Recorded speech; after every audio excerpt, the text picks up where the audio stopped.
What's up, gang? Kawaii50 here with another FGO servant breakdown, here to talk with you about the much beloved in the community servant known as Hot Wheels. That's right, it is time to talk about Asvatthaman.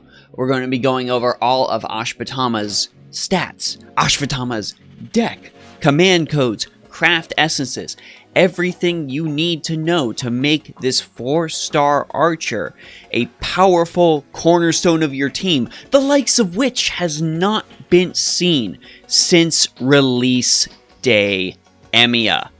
This video helps you out in that endeavor. Be sure to go ahead, like, and subscribe. Asvatthaman is a 4-star archer with a quick arts buster deck and a single target buster noble phantasm. His max HP of 11,245 is pretty solid for his class, but it is his attack that is the most impressive. Sitting at 10,249, Asvatthaman has the second highest attack out of all of the 4-star archers. Bonus points to you if you can guess who the first is in the comments. His NP per hit is at a 0.58%, and that is a pretty solid amount for him. He is going to be seeing pretty average noble phantasm gain. As for his star absorption, it is the archer's best at a 153. So most stars are going to be flowing towards him, and that is going to help augment both his overall damage and his noble phantasm gain as well. Asvatthaman is one of those servants where it is notable to mention his class skills because they are incredibly impressive. Here's the list of his 4. The 2 worth mentioning are Independent Action EX, granting him a 12% critical strength boost, and Fury Incarnate rank EX, which is amazing. It provides a 5% increase to buster effectiveness, a 10% increase to buster crit strength, and gives him complete immunity to all mental debuffs. That's right, Asvatthaman's rage is like a rocket engine, and it continuously propels him forward, single-mindedly to do what you need him to do. Asvatthaman's first active skill is the Mystic Gem of Mani rank B. This gives him 1 turn of invincibility and also acts as an NP steroid, increasing his NP by 20 to 30%. I recommend you max this skill second. Maxing this second will increase Asvatthaman's potential to gain Noble Phantasm charge, but if you're trying to NP early and you happen to have a Kaleidoscope or your friend's running an Asvatthaman with a Kaleidoscope, that's still going to be a turn 1 Noble Phantasm no matter what. But that 30% boost is just going to make it a lot easier to do. Max this second also to give the invincibility a shorter cooldown. Asvatthaman's second skill is Violation of Chivalry rank A. This increases his buster card effectiveness by 20 to 30% for 3 turns, and also inflicts defense down for 3 turns at 10 to 20% when attacking with buster cards. The potential to do this lasts for 5 turns, and it can happen 3 times, but defense down is a stackable debuff, so you start to see its effects compound very quickly. It's for this reason we want to max this skill first on Asvatthaman. Not only is Buster his primary card type, but having a stackable debuff on your opponents is just an incredible feature. Asvatthaman's final skill is Revered Soldier rank A+. This gives him 3 turns of increased quick card effectiveness at a 20 to 30%, and it also applies increased critical strength to Asvatthaman when he is attacking with his quick cards. Just like the previous debuff, this lasts over 5 turns and has 3 instances it can activate. Of course, increasing critical strength is also a stackable buff, so you can see Asvatthaman's damage start to rise fairly quickly if you, pun not intended, play your cards right. Still, I recommend you max this skill last, mainly because it's already got a good base. Quick cards are not his primary card type, and you have other ways through your allies as well as craft essences to give Asvatthaman increased critical strength. That defense down buff, though, is far more important to helping him deal more damage. Asvatthaman's Noble Phantasm is Sudarshana Chakra Yamaraja rank A+. This deals 600 to 1000% damage to a single enemy, and it also removes all defensive buffs from them. But unfortunately, this happens after damage is dealt. They were on the verge of greatness with this one, gang. They were so close. But this Noble Phantasm does have a very powerful overcharge ability. It deals bonus damage when Asvattama's HP is low, and that is 600 to 1000% extra bonus damage depending on overcharge. And the way this is calculated is a little weird. It's overcharge multiplier times 1 minus current HP divided by max HP. You can go ahead and work out the math for yourself on that if you want. I'm not going to delve into the specifics of it. This video will be 28 hours long. Just know he deals more damage when his HP is low, sort of like Anne, Bonnie, and Mary Read. And this can of course compound with the buffs Asvattama is giving himself and the debuffs he is inflicting on his enemies. With a lot of servants, NP2 seems to be the sweet spot. The same can be said of Asvattama. For Asvattama's craft essences, let's focus on Buster effectiveness since that is his primary card type. Critical damage is an incredible get as well since he has an ability to buff his own critical damage. Throwing more on that is not going to hurt. NP damage is also fine considering his NP deals a pretty suitable amount of damage and is where the majority of his burst damage will come from. As far as starting Noble Phantasm gauge, that as always is fine. You can never go wrong with it. Have it fill a slot if you find you're lacking. If you find your support can't help Asvattama get to his Noble Phantasm fast enough. For freebie options, I would definitely recommend Joint Recital on Asvattama. 15% Buster effectiveness and 15% critical strength not max limit broken. You really cannot go wrong with that. Aerial Drive is also another excellent pick, granting Buster card effectiveness, NP strength, and that starting NP gauge.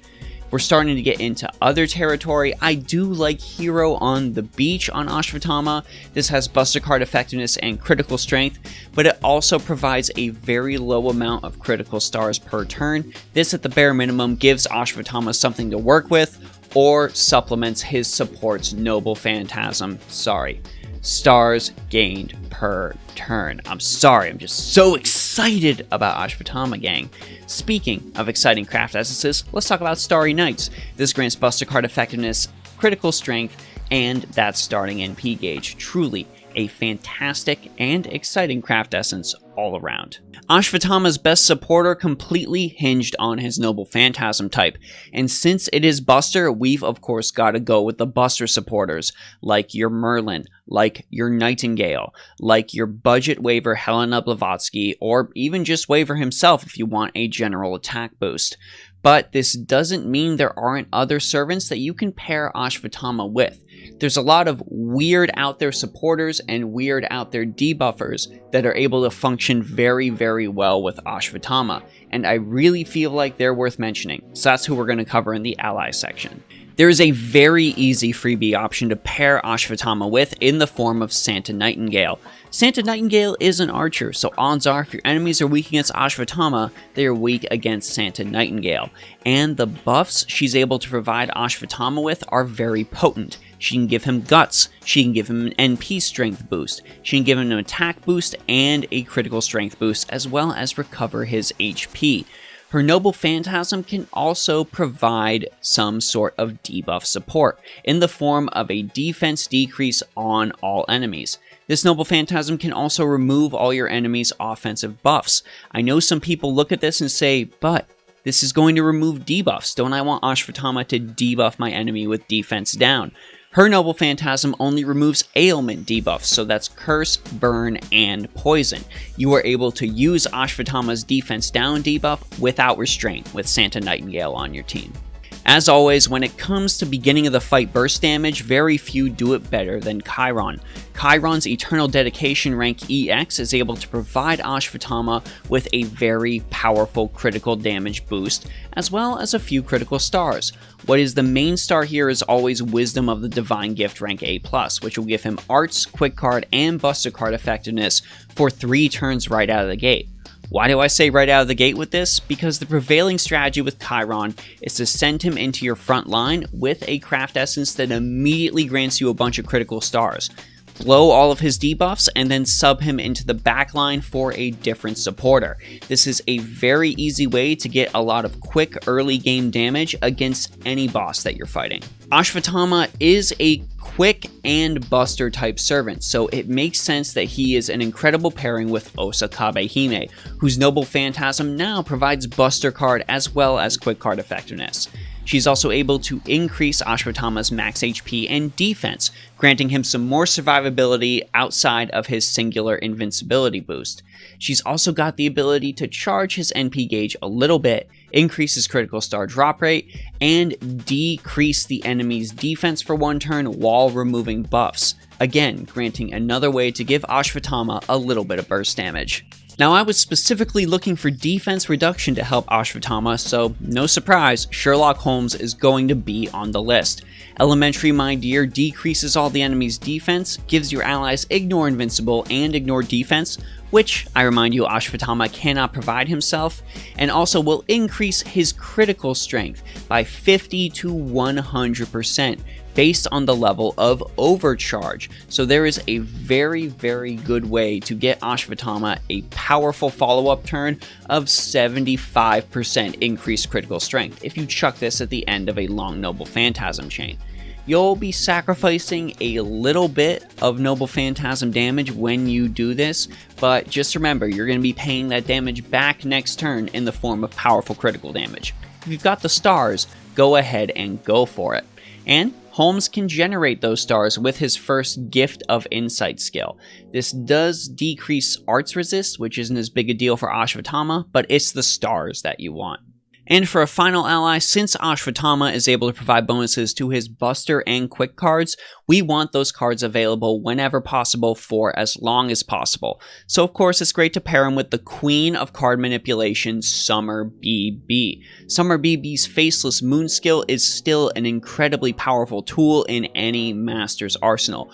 Being able to lock those command cards can provide you with so much damage against bosses when you're exploiting class advantage that it can get absolutely absurd. Even if you just have BB use Faceless Moon, and then after it's up, because remember it's got to go up first, swap her out for somebody else, that can still be an incredibly powerful turn of damage. Asvatthaman's command codes are thankfully incredibly simple and incredibly fitting. Go ahead and give him absolutely everything you can to increase his critical damage.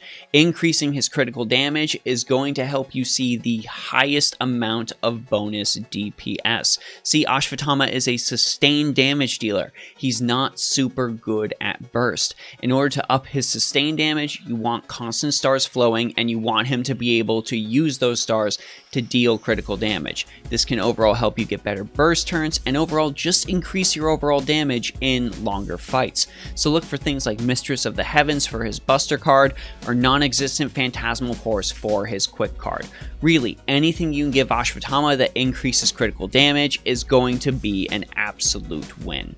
Overall, gang, I still stand by what I said in my Best Servants of 2020 video. The very first video I released on this channel, Asvatthaman is incredible. He is a fantastic 4-star archer that any master would be lucky to pick up and add onto their team.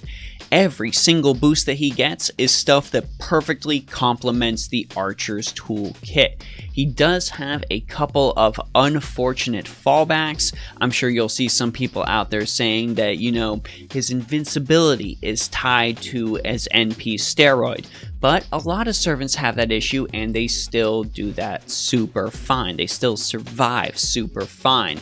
A lot of people are like, well, his burst might not necessarily be as good, I don't have card manipulation, but his sustained damage is still overall good. Yes, those moments of burst matter. Yes, those moments of burst matter for shortening fights, but with the way FGO functions in general, having sustained damage is not necessarily a bad thing. Asvatthaman is able to provide that, and in his moments of burst, boy, does he really, really hit hard. If you need an archer to fill out your slots, get Asvatthaman. Asvatthaman is absolutely worth it. Yes, Super Orion is coming, but you have a far better chance to get Asvatthaman than you do to get Super Orion. Keep that in mind. But I want to know what you all think, so let me know your thoughts about Asvatthaman down in the comment section below. Let me know how you felt about him in the Yuga Kshetra story. Let me know if there are any other allies, craft essences, command codes, whatever you would like to put on Hot Wheels to make him steamroll all of your opponents. If you want to talk some more FGO, my Discord is always open. Big thanks to the patrons on Patreon and the subscribers on Twitch for providing me continual support. I really appreciate it, even just seeing your guys' smiling faces, I'm assuming they're smiling, in the Twitch chat is able to help me push forward and keep making these videos for you as much as I possibly can. Sincerely, thank you. And go check out the Twitch if you haven't yet. Lots of fun stuff I want to do over on there. This is Kawaii50, hoping you all have a phenomenal day, and I'll see you all in the next video.